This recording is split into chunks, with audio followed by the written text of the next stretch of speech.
There are few subjects which accompany the consciousness at all times, irrespective of its level of awareness. Mathematics is one of them, for without it no action is possible, but ironically it still remains a subject of worldly affairs and not of the ethereal. Like truth, mathematical concepts too are innate part of nature and exist objectively irrespective of humans' quest to seek for them. For example, seasons change after a certain period of time, leaves fall and then burst out at exactly the right time of spring, flowers bloom, etc. Similarly, all numbers have always been there in their totality and impartiality without humans being aware of them. Also, numbers portray a certain amount of a given thing or situation which is always physical, but mathematics is philosophical too, and all the numbers, including 0 and infinity, somehow have their abstract states as well. For Plato, the complicated realities around us are, in a sense, shadows of perfect mathematical objects that exist quite separately in the abstract world of mathematics. In that world, shapes and other geometric objects are perfect. Points are infinitely small, lines are perfectly straight, planes are perfectly flat, and so on. Visit a desert, you will see sand dunes with beautiful patterns. Visit the seabed, you will find the same patterns. Nature works in patterns. Some patterns are easier to understand while some seem impossible to decode, but there is a pattern behind each occurrence of the universe for sure. Mathematics needs to be understood and studied to evaluate each of our life's happening from tiny to big. We can contemplate that if there can be different types of 0, as 0 is always considered as a Dumbo, whereas in reality it is the superhero. Perspective changes the way we look at a particular number, and in this context, 0 can be considered both 0 and hero. When we contemplate about infinity, we consider it as only one and we don't divide it further, however. In the Jain philosophical text, Davala, there is mention of 11 types of infinity. Hence, we must keep our mind open to newer ways of approaching mathematics. In Jain philosophical text, Gomatasar Jivaka and, authored by Acharya Nemichandra Siddhanta Chakravarti, 2 types of mathematics have been mentioned. Laukika, which means worldly mathematics, it is used to measure the physical and smaller aspects of the substance, and the other is alaukika, which means supernatural mathematics, which is adopted to measure the micro and infinite dimensions of the substance. Still, we can only grasp a tiny part of it, as like truth, even maths is a subject to be felt, and even here the numbers work as mere signposts.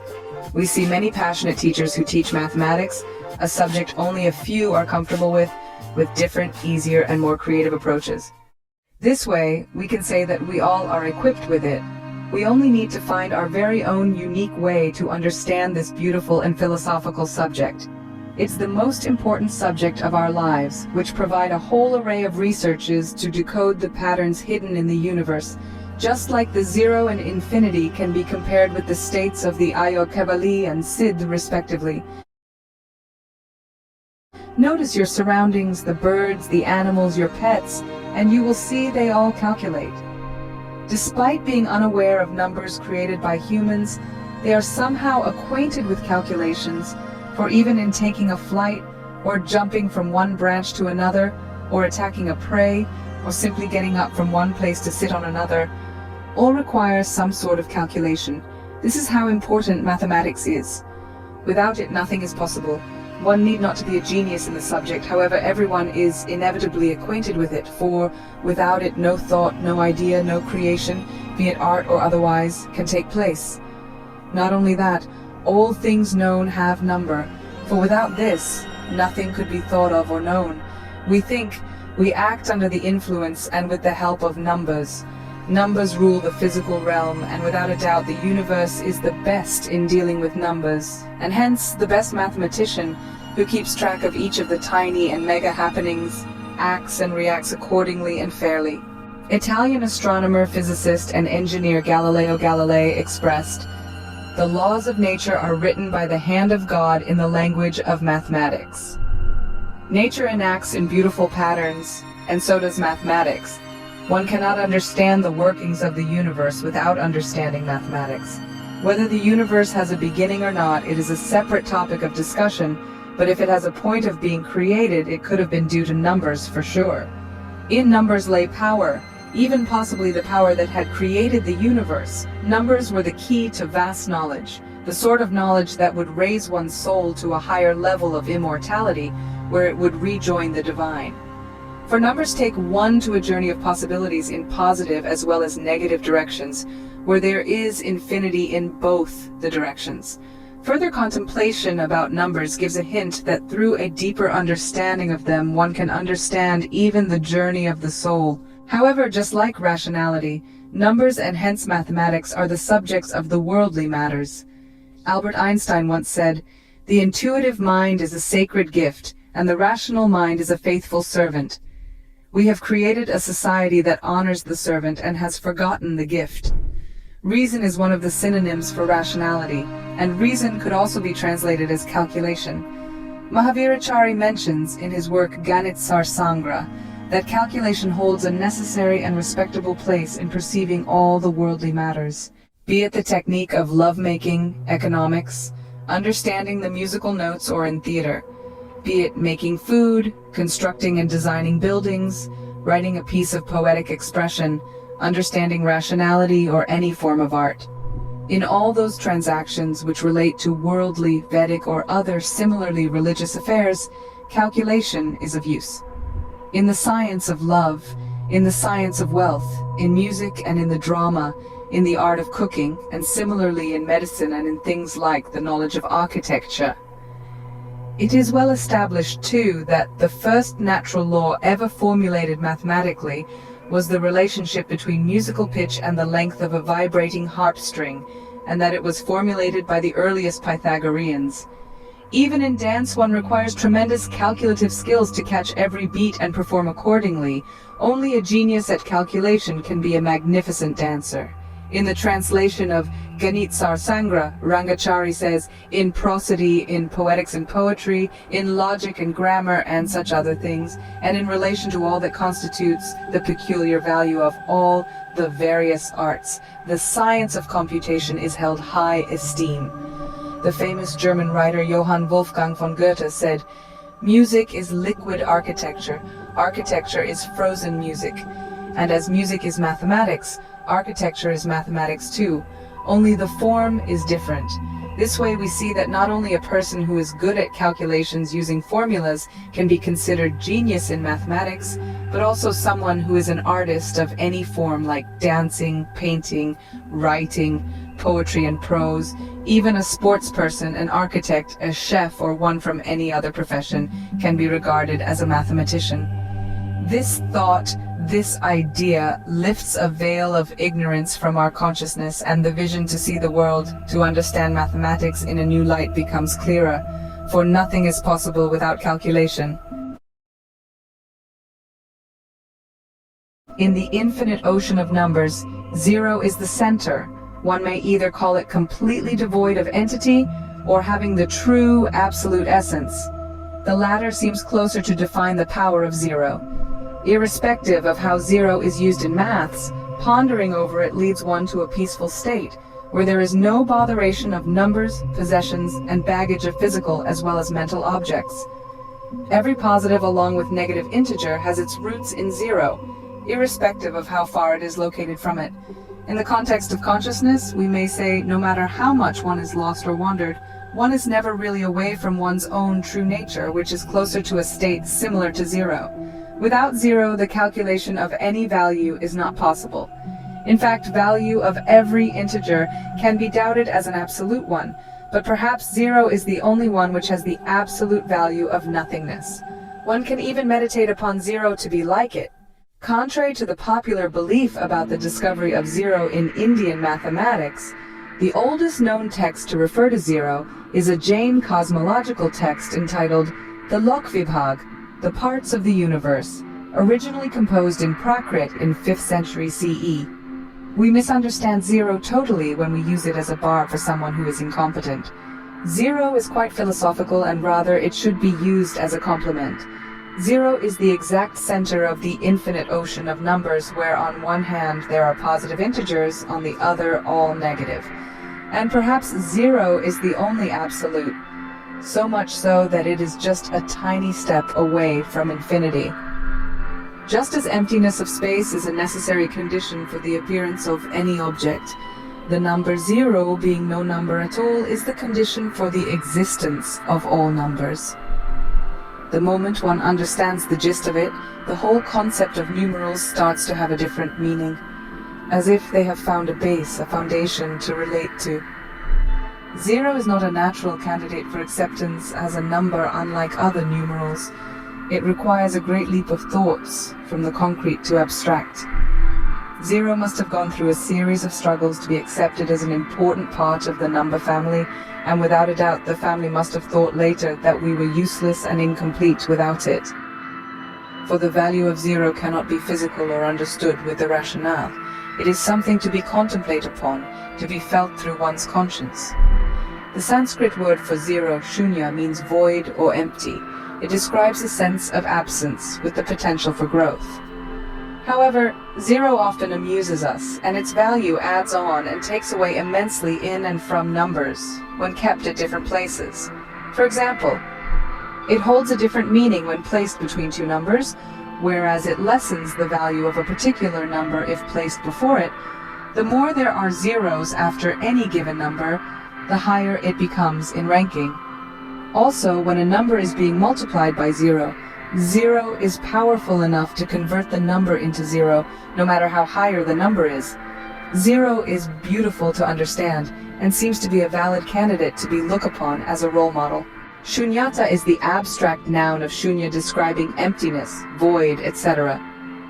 The practice of shunyata is recommended in projects involving writing of poetry, music composition, painting, or any activity that springs from the mind of the artist. For in the state of nothingness, in being present in the present moment, in the now, an artist becomes a creator. When the consciousness frees itself from the grip of mind and basks into the glory of itself, creation happens. This is how beautiful 0 is. For sure there is a physical state which can be compared with the glory of it. Don't get stuck on the level of words. A word is no more than a means to an end. It's an abstraction.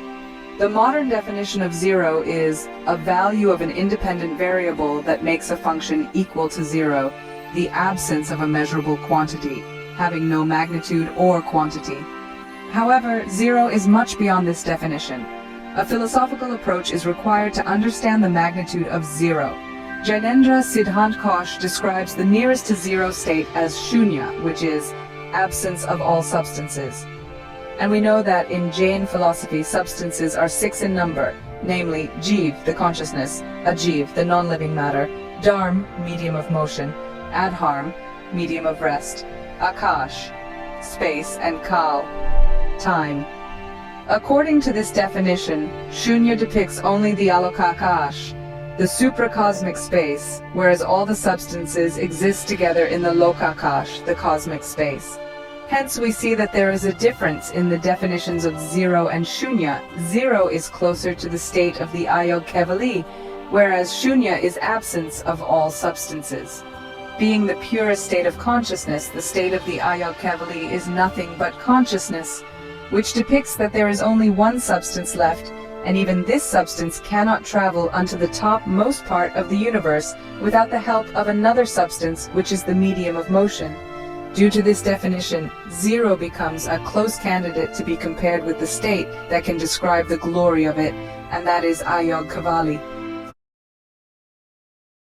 Let us ponder to find a physical state closer to 0, and we will find the exact one in the last and the 14th step of the 14 stages of spiritual development mentioned in Jain philosophy as Ayoga Kevali.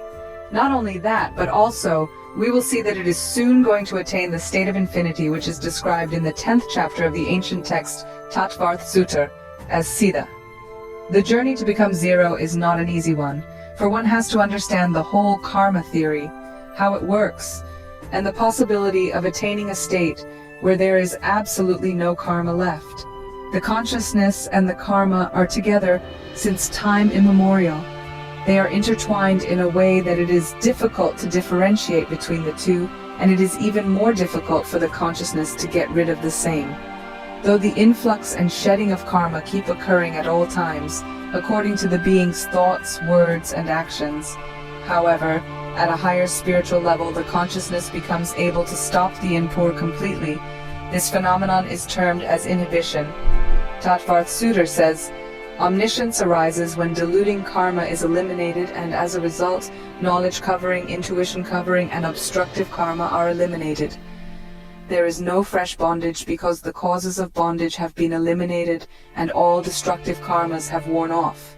This is a state where the series of cause and effect breaks, and as a result, cause as well as effect become nil, which results into elimination of the destructive karma, and only the non-destructive karma left, which shed only after completing their time of bondage with the soul. This is the 13th and the second last step of the spiritual ladder, and is called as Kevali, which means omniscient with physical activity. When the soul becomes as motionless as a mountain rock, this state of soul is called Ayoga Kevali. This state of absolute motionlessness is the 14th and the last stage of spiritual development in the instant before death. The soul then frees itself of the sensation, body, lifespan, and status karmas and attains disembodied eternal liberation. This is a state where the soul is at the exact zero, and this stage lasts for a very few time units only, and then the consciousness departs on a journey to infinity. According to Jain philosophy, after complete annihilation of karma, an individual becomes God. That state of God has two aspects. One is the liberated being with the body, and the other is liberated being without the body. The first stage is called Arihant, and the latter is called as Siddha. Arihant or omniscient is the state of Kevali, and Siddha is the stage after Ayoga Kevali. One may have a query that why the state of Arihant is not compared with zero. It is because despite being Arihant, which is the supreme manifestation of being human, the soul still has 85 karma prakartis left to be destroyed, hence it is called Kevali. And the moment it sheds these karma prakartis, it attains the state of the Siddha. However, in text Davala it has been mentioned that Kevali and Ayoga Kevali both can be called Arihant, as both have destroyed the destructible karma and have observed the substances in their absolute completeness through omniscience. Infinity in Jain philosophy. One is that superficial, that one cannot understand even the tiniest of infinity. However, one feels it when one is immersed deep within. The omniscient perceives and knows everything that is there to know in the universe, in its true essence. Essence, which has innumerable viewpoints, ways to perceive that particular substance's history, present and future, which results into humongous calculations, for the omniscient sees all at once. The way number of matters, substances, and even expressions have been explained strikingly through the notion of the omniscient, it has not been seen anywhere else. These calculations go beyond the computations, hence they are represented by innumerable and infinite. Further understanding of innumerable and infinite clears that these are not subjects to be understood by the human rationale. Number of subjects directly known by the omniscient are called innumerable and infinite. However, we can have a glimpse of them through gaining appropriate knowledge. Contemplation about infinity may lead one towards questions like, what is infinity exactly? Does it have any direction? Are there types of infinity? Is it an abstract concept, or it may have some physical reality? How can one relate to it? Does it exist in numbers only, or in other concepts like thoughts, space, size also? Surprisingly, one finds solutions to all these queries in the ancient texts of Jain philosophy. Jain thinkers have dived deeper into the philosophy of innumerable and infinite. For example, in Tattvarth, Sutra Acharya, Umasvati writes, there are innumerable soul units in a soul. It is highly contemplative that the soul, despite being an abstract entity, has innumerable soul units. This can be understood through an example which can also be the answer of the long-seeked question about exact place of the soul in a being's body. According to Jain philosophy, just like the oil pervades in the whole seed and not in a specific part of the seed, the soul pervades in the whole body of a being. Coming to the next query about infinity in space, Acharya Umasvati mentions, there are an infinite number of space units in space. Here, the important thing to notice about infinity is that space consists of space units, whereas soul consists of soul units. Hence, the cardinal units are different for both. But at the same time, just like any other existent of the universe, These units share the same phases of origination, cessation, and continuity. According to Jain philosophy, the number of units in clusters of matter may be numerable, innumerable, or infinite. Now, this is an extremely interesting fact about matter, that it may vary from a single smallest indivisible unit of matter, which is known as Paramayanu, to possessing numerable, innumerable, and infinite units of the same, which eventually decides the size of that particular thing. We must also try to discriminate between innumerable and infinite before understanding their respective meanings. According to Jain text Davala, we can know their difference by this definition. The number which finishes off if we keep deducting one number at once, one by one, is innumerable, and the number which does not finish by the same process is infinite. Not only that, but also infinity has been further subdivided into two parts in the mathematical text, Gomatasar, Jivkand, Sakshaya Anant, the infinite quantity that comes to an end when kept spending, and Akshaya Anant, the infinite quantity that, irrespective of not adding any new amount into it, does not end even after perpetual expenditure. Not only that, Jain thinkers even mentioned that infinity can be of three types: low-grade, self-raised, and infinite. Each of these three can be further subdivided into three parts as minimum, intermediate, and maximum. Understanding infinity is indeed tougher than it seems, for the quantity we assume as the ultimate, beyond which nothing exists, also has subdivisions. The thinkers don't stop here. Considering its uses, they divide infinity further into 11 parts in the text Davala. This way we see that infinity is described in incredible ways in Indian texts.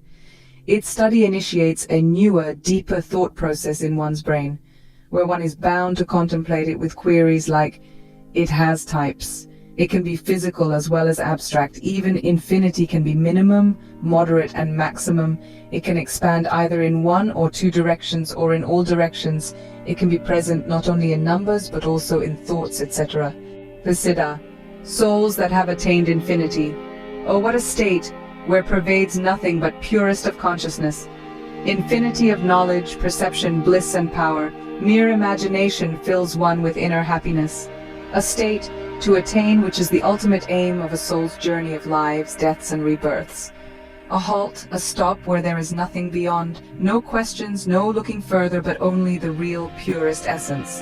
Hence, let us embark on a journey to know Godhood in Jain philosophy, a state of infinity. Prior to thinking of physicality of infinity, one must think if there is a place in the cosmos which has the ability to accommodate those who have attained so.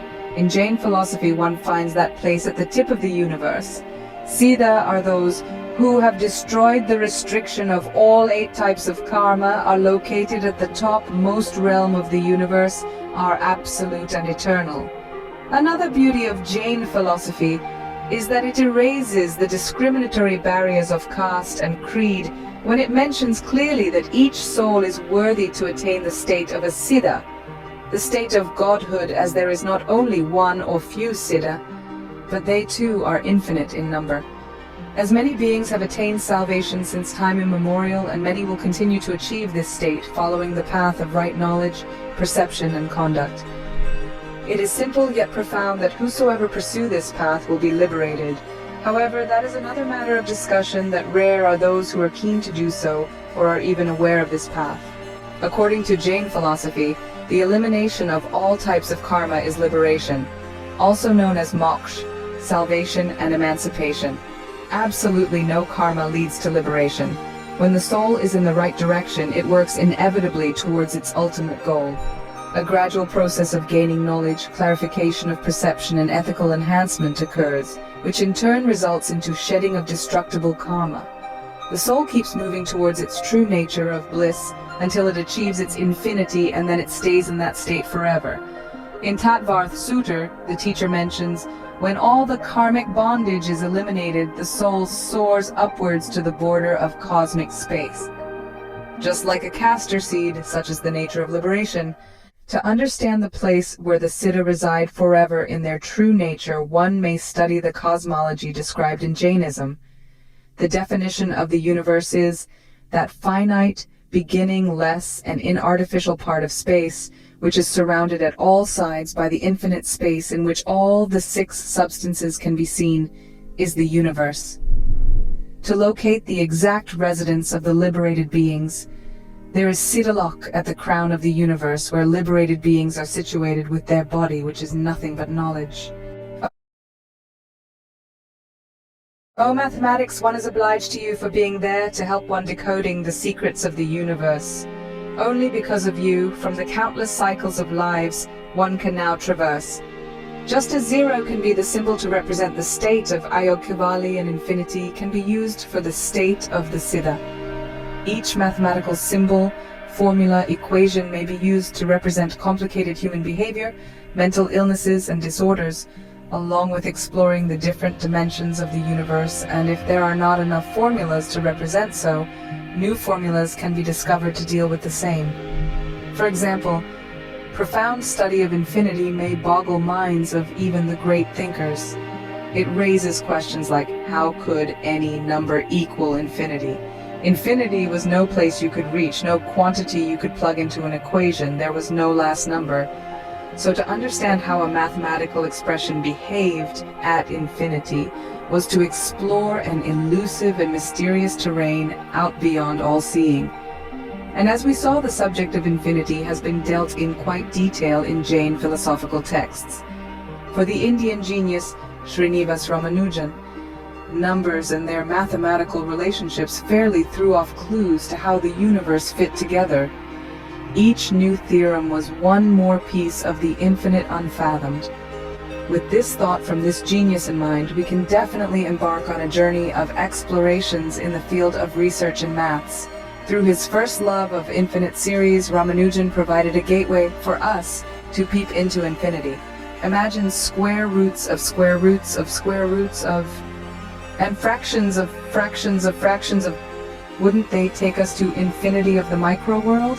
Or we can have a look at the same phenomenon the other way around, multiples of multiples of multiples of, and additions of additions of additions of, to enter into the macrocosm. To conclude, mathematics can decode the truth, the absolute